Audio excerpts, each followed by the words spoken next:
My story begins in Brooklyn, New York. The Brooklyn of the 1950s was a place of stark contrast, a bustling borough filled with the dreams and struggles of countless families. The skyline was a mix of old and new, with historical buildings standing tall amidst the ever-growing urban landscape. The streets were alive with the sounds of children playing, vendors calling out their wares, and the constant hum of life in a city that never seemed to sleep. I was raised in the Bayview housing projects, a place that many called home, but few would choose if given the option. The Bayview projects were a series of stark, utilitarian buildings designed to house the working-class families of Brooklyn. The buildings were tall and imposing, casting long shadows over the playgrounds, where children like me would spend our days. Despite the bleak surroundings, there was a sense of community among the residents. We were all in the same boat, trying to make the best of our circumstances in Canarsie. Life wasn't easy. Canarsie was a neighborhood that, like many others in Brooklyn, was a mix of hope and hardship. The streets were lined with modest homes, many of which were in need of repair. The local businesses struggled to stay afloat, and the schools were often underfunded. But despite these challenges, there was a resilience in the people of Canarsie. We learned to find joy in the small things, to support one another, and to keep pushing forward no matter what. We lived in poverty. My father worked hard, often taking on multiple jobs just to keep food on the table and a roof over our heads. He was a man of few words, but his actions spoke volumes. He would leave early in the morning and come home late at night, his hands calloused and his body weary from a long day's work. Despite the exhaustion, he always made time for us, teaching us the value of hard work and perseverance, but he struggled to make ends meet. The jobs he could find were often low-paying and physically demanding. He worked as a laborer, a janitor, and sometimes even took on odd jobs just to make a few extra dollars. There were times when we didn't know where our next meal would come from, but my father never gave up. He was determined to provide for his family no matter the cost. We didn't have much, but my parents instilled in me the importance of hard work. They taught me to dream big. My mother, too, played a crucial role in shaping my character. She was the heart of our home, always there to offer a comforting word or a warm meal. She taught us the importance of kindness, compassion, and integrity. Together, my parents created a foundation of values that would guide me throughout my life, the importance of hard work. They taught me to dream big. They believed in me, even when I doubted myself.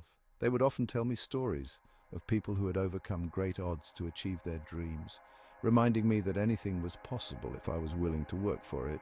These stories ignited a fire within me, a desire to rise above my circumstances and create a better future for myself and my family. They believed in me even when I doubted myself. Their unwavering support gave me the confidence to pursue my dreams, no matter how unattainable they seemed. They encouraged me to excel in school, to take advantage of every opportunity that came my way, and to never settle for less than I was capable of achieving. Their belief in me was a constant source of motivation, pushing me to strive for greatness. From a young age, I knew I wanted a better life. I wanted to escape the cycle of poverty that had trapped so many of my friends and neighbors. I dreamed of a future where I could provide for my family, where I could make a difference in the world. These dreams were my driving force, propelling me forward even when the odds seemed insurmountable. I wanted to make something of myself. I wanted to prove that even a kid from the projects could achieve success. I spent countless hours studying, determined to excel in school and earn a scholarship to college. I knew that education was my ticket out of poverty, and I was willing to do whatever it took to succeed. I participated in extracurricular activities, volunteered in my community, and sought out mentors who could guide me on my journey. I wanted to prove that even a kid from the projects could achieve success. I wanted to be an example for others, to show them that their circumstances did not define their potential. I wanted to inspire hope in those who felt trapped by their environment, to let them know that they too could rise above their challenges and achieve their dreams. My journey was just beginning, but I was determined to make the most of every opportunity that came my way.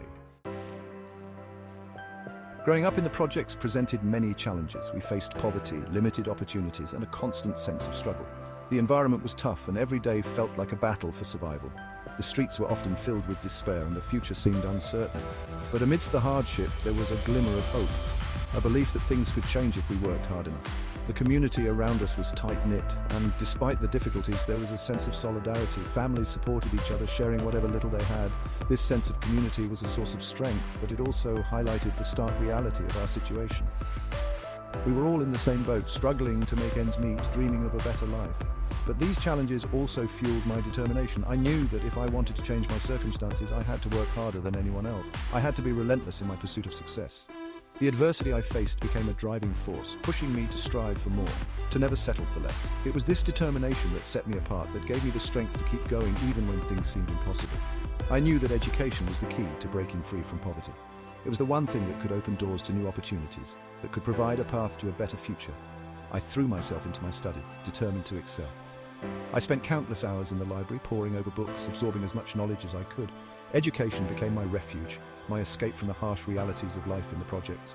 I worked hard in school and earned an athletic scholarship to Northern Michigan University. This was a turning point in my life. It was a chance to leave the projects behind, to start anew. The scholarship was more than just financial aid. It was a lifeline, a ticket to a brighter future. It was proof that hard work and determination could pay off, that dreams could become reality. It was a turning point in my life.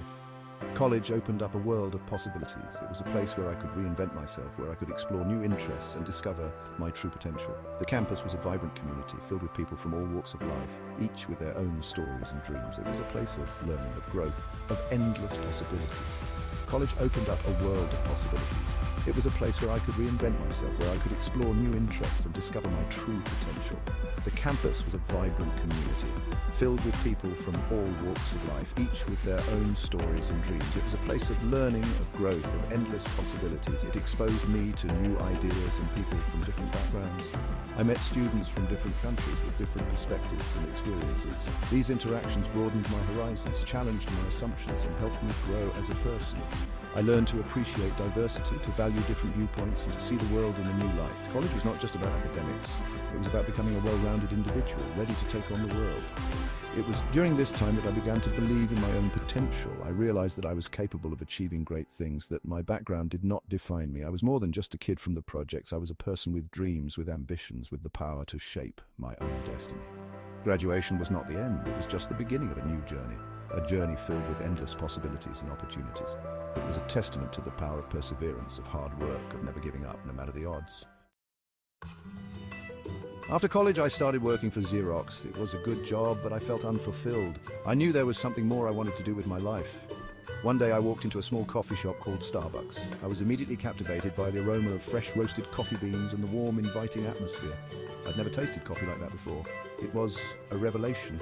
I knew I'd stumbled upon something special. I was determined to learn everything I could about this magical beverage. I joined Starbucks in 1982 as the Director of Marketing and Operations. At that time, Starbucks was a small company with only 4 stores, all located in Seattle. The company was primarily focused on selling high-quality coffee beans and equipment for brewing coffee at home. It was a niche market, and the founders were content with their modest success. The stores were quaint and had a loyal customer base, but they lacked the vibrancy and energy that I believed a coffee house could offer. I saw an opportunity to transform Starbucks into something much bigger, something that could revolutionize the way people experienced coffee. I envisioned a place where people could gather, relax, and enjoy a sense of community. My vision was to create a third place between home and work, a place where people could connect over a cup of coffee. I wanted Starbucks to be more than just a store. I wanted it to be an experience. I believed that by creating a warm and inviting atmosphere, we could attract a broader audience and build a loyal customer base. I imagined Starbucks as a place where people could escape the hustle and bustle of daily life, a place where they could unwind and enjoy a moment of peace. I wanted to create an environment that was welcoming and inclusive, where everyone felt at home. This vision was inspired by my travels to Italy, where I had experienced the vibrant coffee culture and the sense of community that coffee houses provided. I wanted to bring that same sense of community to Starbucks. I believed that by focusing on the customer experience, we could differentiate ourselves from other coffee shops and create a loyal following. I wanted our stores to be a place where people could come together, share stories, and build relationships. I wanted Starbucks to be a place where people felt connected, not just to their coffee, but to each other. However, my vision was met with resistance from the original owners. They were hesitant to expand beyond Seattle and didn't share my passion for creating a coffee house experience. They were focused on the business of selling coffee beans and equipment, and they didn't see the potential for growth that I did. They were cautious and conservative, and they were reluctant to take risks. Despite their hesitation, I was determined to pursue my vision. I believed in the potential of Starbucks, and I was willing to take the necessary risks to make it a reality. I knew that in order to achieve my vision, I would need to convince the owners to see things from my perspective. I spent countless hours discussing my ideas with them, trying to convey my passion and enthusiasm for what Starbucks could become. Eventually, I was able to persuade them to give my ideas a chance.